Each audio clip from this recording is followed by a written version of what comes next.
ఇది ఈ mutton biryani Saida recipe అండి. అన్ని ఇలా ఉంటాయన్నమాట సైదా రెసిపీస్ అన్ని. ఇప్పుడు ఇదేదో రెడీ చేసి పెట్టింది. ఏంటి సైదా ఇది?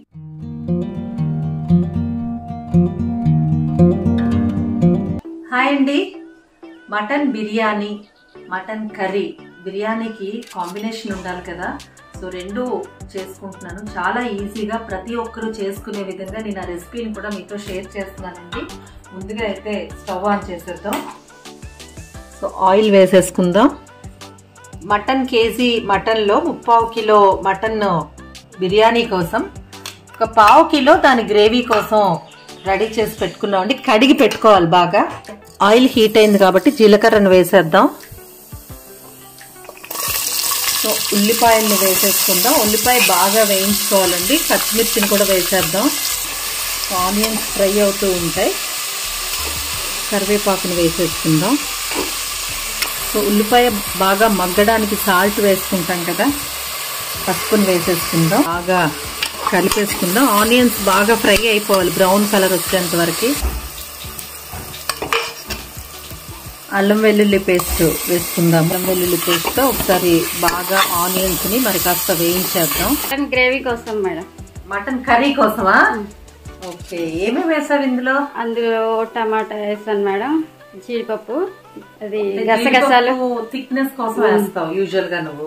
గసగసాలు ఓకే, అన్ని కలిపి పేస్ట్ చేస్తాం. ఇది మటన్ గ్రేవీలో పేస్ట్ కోసం అని చెప్పి రెడీ చేసి పెట్టుకున్నాం. ఇక్కడ వేగిపోయినట్టున్నాయి సైదా ఆనియన్స్. ఏం చేద్దాం ఇప్పుడు? టమాటా వేద్దామా మేడం? మటన్ వేసేద్దామా? ఇదిగో 3/4 కిలో మటన్ అండి ఇది. దీన్ని ఇలా వేసేసుకుందాం. ఇప్పుడు ఏం చేద్దాం సైదా? టమాటా వేసేసుకొని ఇప్పుడే వేద్దామా, కొంచెం తర్వాత వేసేద్దామా? టొమాటోలను కూడా వేసేసుకొని ఒకసారి బాగా కలిపేసుకుందాం. అయితే మూత పెడదామా? ఇట్లా పెట్టుకుందాం. ఏం చేద్దాం సైదా ఇప్పుడు? ఏమేమి వేద్దాం? కారం, గరం మసాలా పొడి. కారం రుచికి సరిపోయినట్టు వేసుకోవడమే కదా, అందాజుగా ఎవరెవరి టేస్ట్ని బట్టి వాళ్ళు వేసుకోవడం. ఇంకా గరం మసాలా పొడి. గరం మసాలా పొడి ఎంత వేయాలి మేడం? వేయండి కొంచెం, బిర్యానీ కదా, అదే ఫ్లేవర్ కదా. బిర్యానీ కాబట్టి కొంచెం పడుతుంది, లేకపోతే ఘాట్ ఎక్కువైపోతుంది కాబట్టి చూసుకోవాలి. ఓకే. నెక్స్ట్ ధనియా పొడి. ధనియా పొడి ఓకే వేసి ఒకసారి కలుపుకొని మూత పెట్టాలా, వాటర్ వేయాలా? ఓకే, బాగా కలిపేద్దామండి. అయితే ఇలా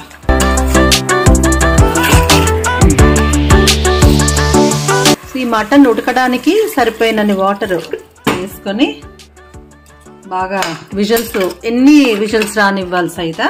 5-6. ఎందుకంటే మటన్ కాబట్టి బాగా ఉడుకుతుంది అనమాట. 5-6 కంటే 1-2 ఎక్కువ ఇచ్చినా కూడా ప్రాబ్లం ఏం లేదు. సో బాగా ఉడికించేద్దాం. ఇప్పుడైతే కర్రీకి, మటన్ కర్రీకి రెడీ చేసుకుందాం. సో ఇక్కడ మటన్ కర్రీ కోసం కుక్కర్ పెట్టుకొని ఆయిల్ వేసుకుందాం. జీలకర్రను వేసేసుకుందాం. కరివేపాకు, ఆనియన్స్ని, పచ్చిమిర్చిని వేసేసుకుందాం. పసుపు వేసుకొని కలిపేసుకుందాం. సో అల్లం వెల్లుల్లి పేస్ట్ని వేసుకొని ఒకసారి కలిపేసుకుందాం. ఇది 1/4 కేజీ మటన్ అండి. బిర్యానీకి గ్రేవీ కోసం చేసుకుంటున్నది. క్వాంటిటీ పెరిగితే దానికి తగ్గట్టుగా మీరు వేసుకోవడమే, అంతే కదా.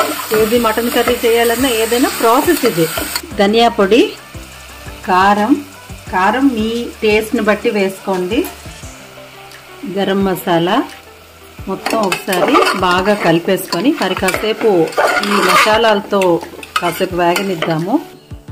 మేడం దీంట్లో టమాటా, ఆనియన్, జీడిపప్పు, గసగసాలు వేసి పేస్ట్ చేస్తాం. టమాటో, ఆనియన్, జీడిపప్పు, గసగసాలతో పేస్ట్ చేస్తాం. వాటర్ వేయక్కర్లేదు కదా, టమాటోతో అయిపోతుంది. సరే బాగా కలిపేసుకుందాం. మళ్ళీ కాసేపు ఇలాగా వేగనివ్వాలా, వాటర్ వేసేయాలా? సో ఇది ఉంది కదా సైదా, ఈ టమాటో అది పేస్ట్ చేసింది, అందులో మనం పూర్తిగా వాటర్ వేసేసి ఇందులో వేసేస్తే దాని కుండ కూడా వచ్చేస్తుంది. సో దీనికి విజిల్ పెట్టేసి ఎన్ని రానివ్వాలి సైదా? ఒక 4-5 రానిచ్చేద్దాం. 4-5. ఓకే, ఇది ఇక్కడ అవుతూ ఉంటది. ఇదైతే మనకి ఇప్పటికి 4 విజిల్స్ వచ్చాయి. ఇప్పుడు వస్తుంది చూడు, ఇది 5వ విజిల్. ఇంకా 2 రానిస్తే, ఇంకొక 2-3 రానిస్తే బాగా ఉడికిపోతుంది. సో ఇప్పుడు ఇది చిట్టి ముత్యాల రైస్ అండి. ఇది చూసారు కదా, చిట్టి ముత్యాలు. ఇది బిర్యానీకి చాలా బాగుంటది. నేను 3/4 కిలోకి ఈ గ్లాస్ ఉంది కదా, ఇది పావు కంటే కొద్దిగా తక్కువే ఉంటది. దీంతో 1.5 గ్లాస్ తీసుకుంటున్నాను. 2 కూడా తీసుకోవచ్చు, కానీ మరి పీసెస్ తక్కువ రైస్ ఎక్కువలాగా అయిపోతుంది. అందుకని చెప్పి 1.5 తీసుకుందాం. కడిగేసి నానబెట్టేద్దాం. సరే, ఇలా కొంచెం ఏదైనా రైస్ కడిగి నానబెడితే మంచిది కదా. ఓపెన్ చేసేద్దామా సైదా? మేడం. మటన్ ఉడికిపోయింది, చాలా విజిల్స్ వచ్చేసాయి. వావ్, మంచి కలర్ఫుల్ గా కనిపిస్తుంది. ఇప్పుడు ఏం చేద్దాం సైదా? రైస్ నానబెట్టాం కదా, రైస్ ని వేసేయడమేనా? చిట్టి ముత్యాల రైస్ అయితే వాటర్ తీసేసి ఫస్ట్ ఇలా వేసుకుందాం. గ్లాసున్నర రైస్ వేసాం కదా, మరి మనం గ్లాసున్నరే వేద్దామండి. వాటర్ ఆల్రెడీ వాటర్ ఉన్నాయి కదా అందులో. 2 వాటర్ వేసుకుంటే సరిపోతుంది. ఆల్రెడీ మటన్ లో ఉన్న వాటర్ ఉంటది కాబట్టి ఉడికిపోతుంది. సో కలిపేసుకొని పెట్టేయడమే కదా సైదా? విజిల్ పెట్టాయి. ఇప్పుడు ఎన్ని విజిల్స్ రానివ్వాలి? 3 మేడం. 3 వస్తే సరిపోతుంది. విజిల్ పెట్టేద్దాం. మటన్ కూడా, మన కర్రీ కూడా అయిపోయింది కదా, రెండో పక్కన ఇది కూడా అయిపోయింది.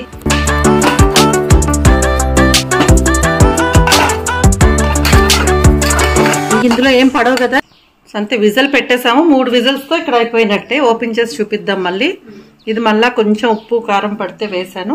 ఇంకా కొంచెం 2-3 విజిల్స్ రావాలి. అయిపోయినట్టే. సో మటన్ కర్రీ అయితే అయిపోయింది. మంచి కలర్ఫుల్ గా కనిపిస్తుంది సైదా. కొత్తిమీర వేసేద్దామా? ఫైనల్ గా కొత్తిమీర వేసేసుకుంటే యమ్మీ యమ్మీ కర్రీ అయితే అయిపోయింది. ఇప్పుడు బిర్యానీ కూడా ఓపెన్ చేసేద్దాం. పెట్టేసాం. వావ్,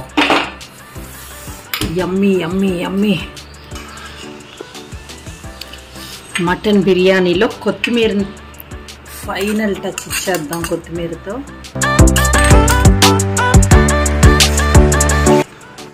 ఇంత ఈజీగా చేసేసుకోవచ్చండి మటన్ బిర్యానీ. అలాగే కాంబినేషన్ గ్రేవీ కర్రీ కూడా. మీరు ఇంత సింపుల్గా చేసుకునే ఈ మటన్ కర్రీని ప్రిపేర్ చేసుకోండి. మీ ఇంటిళ్ళ పాదికి మీరేం చేయలేరు అన్న వాళ్ళకు కూడా సర్ప్రైజ్గా చేసి చూపించేసేయండి. చాలా ఇష్టంగా తినేస్తారు. అండ్ మీకు ఎలా వచ్చింది అన్నది నాకు కామెంట్ సెక్షన్లో పెట్టి చెప్పడం మర్చిపోవద్దు. మరి వీడియో నచ్చితే లైక్ చేసేసేయండి. అలాగే మన ఛానల్ని సబ్స్క్రైబ్ చేసేసేయండి. Bye bye, thank you.